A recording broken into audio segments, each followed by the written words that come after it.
On this episode of New Mexico Frontiers, we're taking a closer look at new technology that could revolutionize the way we harness the sun's power. Plus, find out how one startup has utilized social media to take their modest coffee shop global. And we sit down with the executive director of Spaceport America for a state of the state on New Mexico's developing Space Valley. New Mexico Frontiers starts right now. This is New Mexico Frontiers. Presented by Veris Research. Hello and welcome to New Mexico Frontiers. I'm Chad Brummett. A key component to the puzzle of deep space exploration and colonization is food. Now, while learning how to grow vegetation in space will help keep our astronauts healthy, there are very earthbound applications to the research as well.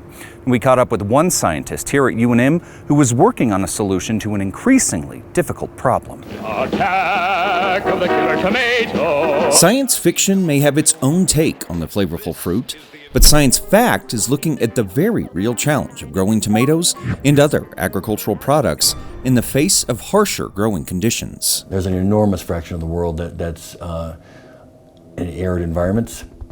And this kind of experiment would, if it works, would help understand how to grow food better in those environments. David Hansen, Assistant VP of Research at UNM, is part of a group of scientists on a mission 250 miles above the planet. Their goal? Determining if a prevalent fungus found here on Earth could unlock the secrets of growing produce in extremely harsh conditions. The Trichoderma-associated Space Tomato Inoculation Experiment, or TASTY, sent cold storage samples of tomato seeds and trichoderma fungus to the International Space Station in January of 2024. Growing vegetation on the space station isn't new. The vegetable production system known as VEGGIE launched in 2014. However, in recent years, the ISS has adopted the Advanced Plant Habitat, which is all automated with more than 180 sensors. Technology that was first used by Hansen for one of his previous experiments. It's really important for astronauts to eat well and get good nutrition. Once the samples arrived on the ISS, astronauts were walked through the experiment from scientists here on Earth. Now, they're not only looking to see how the samples respond to the harsh environments of space, but how much water is consumed with the help of the fungus, which is sown with the seeds to grow. Here on Earth, trichoderma has been shown to help the plants grow, and as a naturally occurring fungus, it means an organic boost to the crop's success. We don't know a lot about how that interaction works, and so this is a one way of testing what kinds of things might disrupt that. The goal, not only to provide better nutrition for our astronauts, but a better understanding of how to potentially combat the effects of climate change on Earthbound agriculture. And if it doesn't disrupt it in space, then it becomes a great way to get higher productivity right away for astronauts. And it helps us better understand even the environments here on Earth when that interaction is going to be working better. Hansen says that the samples return to Earth in late February of 2024, and it'll take about a year before his team's findings are ready for publication. When we come back, one coffee shop here in Albuquerque has been able to harness the power of social media to grow their brand beyond New Mexico's borders. Veris Research is the title sponsor of New Mexico Frontiers.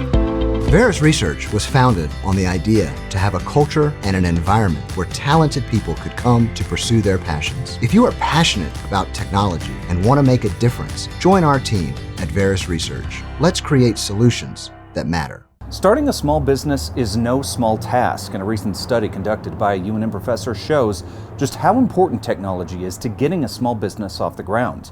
One local startup specializing in a robust cup of joe in the American rocker style is leveraging the power of podcasts and YouTube to take their brand global. As the old saying goes, do something you love and you'll never work a day in your life. That couldn't be more true for Stephen Mays, co-owner of Rust is Gold Coffee in Albuquerque. You know, I've been involved in film for a really long time, and I love old vintage motorcycle films, and then coffee's just been a thing that I've always loved, you know. In 2015, Mays began working on a documentary about the vintage motorcycle world, and he got an idea with his business partner, Tyson Garcia, to marry the trifecta of passions into a small business. 3 short years later, Rust is Gold Coffee opened its first location on Eubank, soon followed by a motorcycle repair shop and coffee bar on the west side. When COVID hit in 2020, they took advantage of an expansion and consolidation opportunity here in the Northeast Heights. So we've been here ever since, and it's been a great location. May's documentary Caffeine and Gasoline was released in 2018. The film told the story of the American rocker, an iconoclast on two wheels, and the aesthetic inspiration for his coffee shop. While business started growing locally, Mays came up with the idea of employing the power of podcasts and social media to expand and cultivate a community of loyal patrons, not necessarily focused on the Java. We saw the potential for like-minded folks to be drawn into the media aspect of it, right? So when we got rolling with the shop, we decided to continue the idea of those stories. The Rust is Gold Racing podcast focuses on, well, coffee and vintage motorcycles. And their YouTube channel, Rust is Gold Garage, introduces their community to different custom builders, sharing the unique journeys of the motorcycle culture. In the first 2 seasons, we just attracted a ton of listeners that were really into the stories that these people were telling. We kind of expanded our YouTube series into more of what the shop is about. You know, what we do on a daily basis here, our staff, how we got into roasting, how motorcycles play into the theme of the shop, and we found that people really gravitated toward it. They really enjoyed hearing sort of the behind the scenes. Technology can play a huge factor in getting a small business off the ground, especially for entrepreneurs with limited means. According to the U.S. Department of Health and Human Services, New Mexico continues to rank as the 3rd poorest state in the country, which means a higher likelihood of homegrown startups being strapped financially. So having a smartphone, for example, gives you a lot of options. Xavier Newmeyer, Assistant Professor of Finance and Innovation at UNM's Anderson School of Management, co-authored a study of startup businesses, particularly with low-income entrepreneurs. And he says they should be looking for every technical avenue and social network that has no or low-cost e-commerce solutions. I think from a technology point of view, there is, all these kind of platform ecosystems like Etsy, for example, that would be potentially a place where they can sell, right? And so being able to market themselves in a technological environment, right, where a lot of things are about how you kind of project a certain brand identity, if we want to call it that. Rust is Gold's brand has flourished in an online environment. As Mays says, they have enjoyed a healthy growth of followers from around the world, eager to be part of their community and rep that Rust is Gold logo. We do a little video segment where we're out in the desert and we're wearing a race shirt like this. We'll get, over 500 responses to it over the next week, and we'll probably sell out of shirts. So it's amazing how fast people respond to seeing it in action. Mays says that they frequently get guests from around the world that came across their YouTube channel or podcasts, some of them hailing from as far away as the UK, France, and Spain. And you can follow their adventures on YouTube as well at Rust is Gold Garage. Up next, we are sitting down with the Executive Director of Spaceport America, who is eyeing a new master plan rollout in the wake of a shakeup with their largest tenant, what it means for the revolutionary destination in southern New Mexico. New Space is the proud aerospace sponsor of New Mexico Frontiers. New Space New Mexico is now New Space Nexus. We bring together the people and technology leaders to unite and ignite, driving space innovation to new plateaus for the nation and the world. New Space Nexus is the proud aerospace sponsor of New Mexico Frontiers. It was a dream for the future. Almost 20 years ago, the idea of a spaceport here in New Mexico was born. However, detractors say that it hasn't lived up to its promises. Now, in the wake of Virgin Galactic's downsizing and postponement of launches, we spoke with Spaceport's executive director about what's happening now and what they hope for in the future. Situated just under 3 hours south of Albuquerque, boasting a 12,000-foot runway and an 18,000-acre campus, and centrally located in the burgeoning Space Valley. The pioneering post taking New Mexico into the space age, this is Spaceport America. There are other parts of the country that have deep aerospace development activities and companies, but the one thing they can't do is they can't go to space from that location, and we can. In late 2005, Sir Richard Branson and then Governor Bill Richardson announced that Virgin Galactic would headquarter a new operation in New Mexico's Sierra County. While Spaceport America didn't officially open until 2011, anticipation for the facility was huge. New Mexico is going to be a leader in the space age, space tourism. Spaceport America is the first purpose-built commercial spaceport facility in the U.S. and is just one of 2 FAA-licensed facilities for both vertical and horizontal launches. Construction on the spaceport used more than $218 million in public funds, with another $76 million coming from taxes in Doña Ana and Sierra counties. Hopes were high in the mid-2000s that the spaceport would bring thousands of tourists and millions of dollars to the land of enchantment. As many as 2,000-3,000 jobs in this area. Right now there's 600 just constructing the spaceport.